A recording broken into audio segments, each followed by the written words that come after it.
a sun. So this is actually part of the coat of arms of Biafra.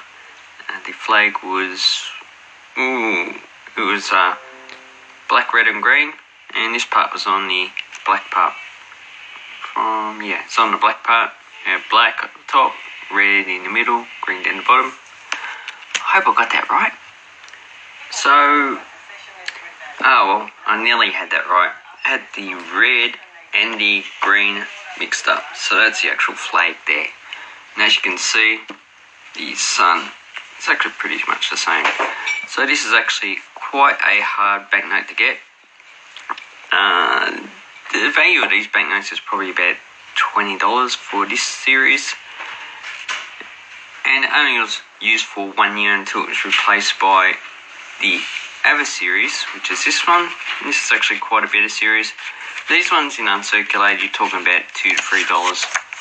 For most of them, you probably get something like $1.50, but I wouldn't pay anything over $3 for this banknote here. So that's the one we're talking about, the £1. This one is a lot rarer.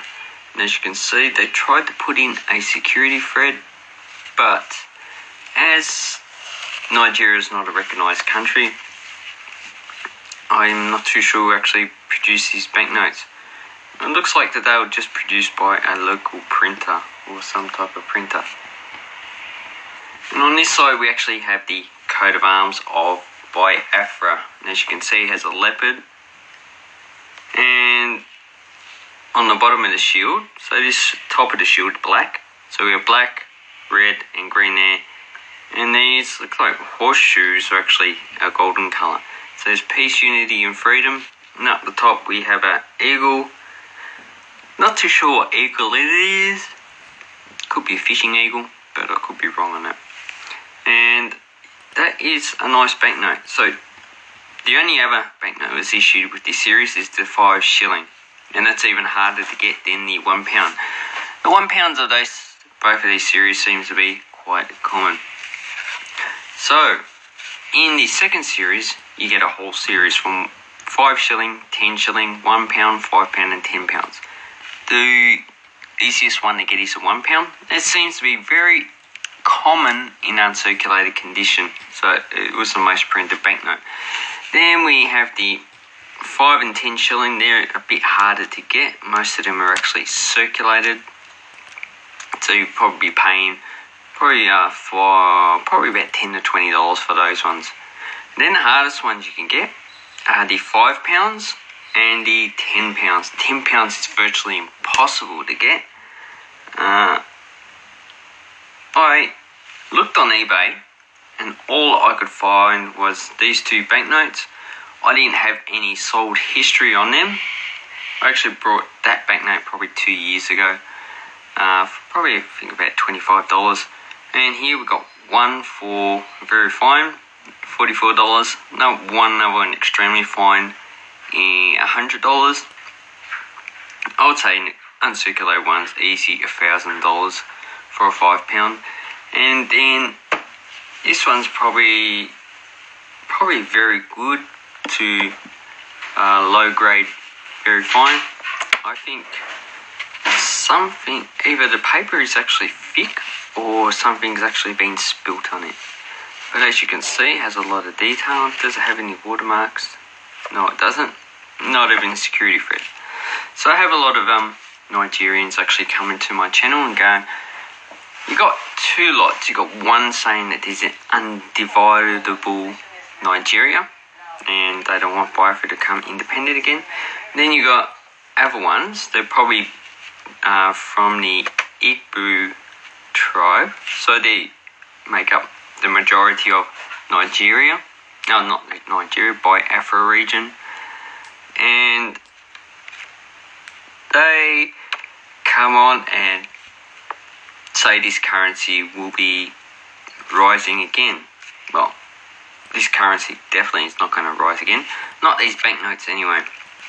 If Biafra actually gets independence and Nigeria actually lets them, and Biafra actually issues their own currency, yeah, they might issue the pound again. But not these banknotes. And the reason why is because the style of their printing is too basic for modern technology. You can quite easily copy this on a computer and just print it out because it has no security threads and has no watermark.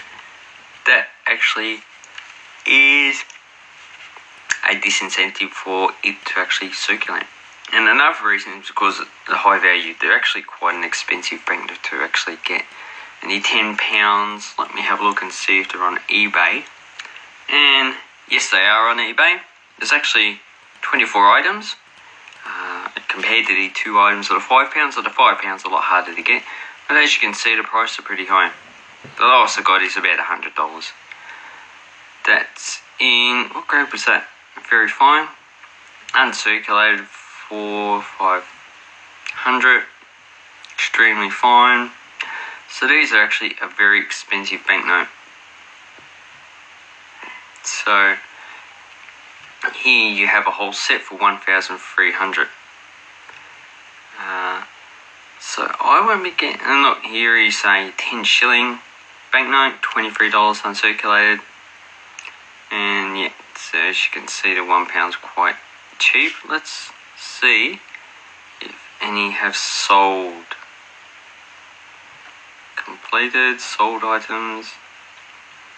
No results found. That's from Australia. And as you can see, they sell for $60 is the cheapest. Generally, the other two sold for over £10. Oh yeah, baby. $80, Cam. Oh, I should make another video on those £10. Anyway, $100 most likely you'll be actually spending on a £10 banknote. So that's why that's not going to circulate. And if you're going to, if £10 banknote has an equivalent value of $100 and the security features are actually not that good, then really they're going to get counterfeited quite a lot. And then quite quickly they'd actually be replaced by another banknote with more modern counterfeiting, anti-counterfeiting features. But as you can see, this one is quite damaged. And here we have on the back, large £5. So these were issued in 1969, and the Biafran War of Independence, or the Nigerian Civil War, whichever you want to say it is, lasted from 1967 to 1970. So these are actually only in circulated